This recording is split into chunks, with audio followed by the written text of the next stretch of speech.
शिरडोन ग्रामपंचायतीचा कारभार उपसरपंच अमित माकोडे यांच्याकडे, विकास कामांना गती देण्याचा निर्धार। कळंब तालुक्यातील शिरडोन ग्रामपंचायतीच्या कारभारात सातत्य राहावे आणि गावातील मूलभूत सुविधा व विकास कामांना गती मिळावी या उद्देशाने प्रशासनाने महत्त्वाचा निर्णय घेतला आहे। सरपंच पदाचा कार्यभार तात्पुरत्या स्वरूपात उपसरपंच अमित माकोडे यांच्याकडे सोपवण्यात आला असून त्यांनी पदभार स्वीकारला आहे। माजी सरपंच लक्ष्मी दिलीप खेडे यांनी 15व्या वित्त आयोगाच्या निधीच्या वापराबाबत तसेच काही विकास कामांकडे दुर्लक्ष केल्याच्या आरोपामुळे विभागीय आयुक्त छत्रपती संभाजीनगर यांनी 16 एप्रिल रोजी अपात्रतेचा निर्णय दिला होता।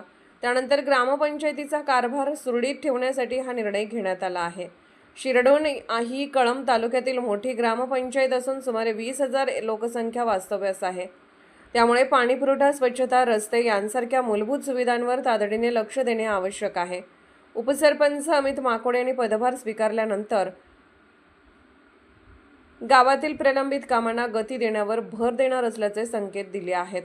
दरम्यान पदभार स्वीकारताना ग्रामपंचायत सदस्य, स्थानिक पदाधिकारी, कर्मचारी आणि ग्रामस्थ मोठ्या संख्येने उपस्थित होते। गावाच्या सर्वांगीण विकासासाठी एकत्रितपणे काम करण्याची अपेक्षा यावेळी व्यक्त करण्यात आली। या प्रसंगी आयुभाई कुरेशी, अशोक महाजन, अमोल नायकवडे, उन्मय सांगवे, माऊली कंसे, समाधान माकोडे, योगेश नानचकर, दत्ता धाकतोडे, राहुल पाटील इत्यादी ग्रामस्थ उपस्थित होते।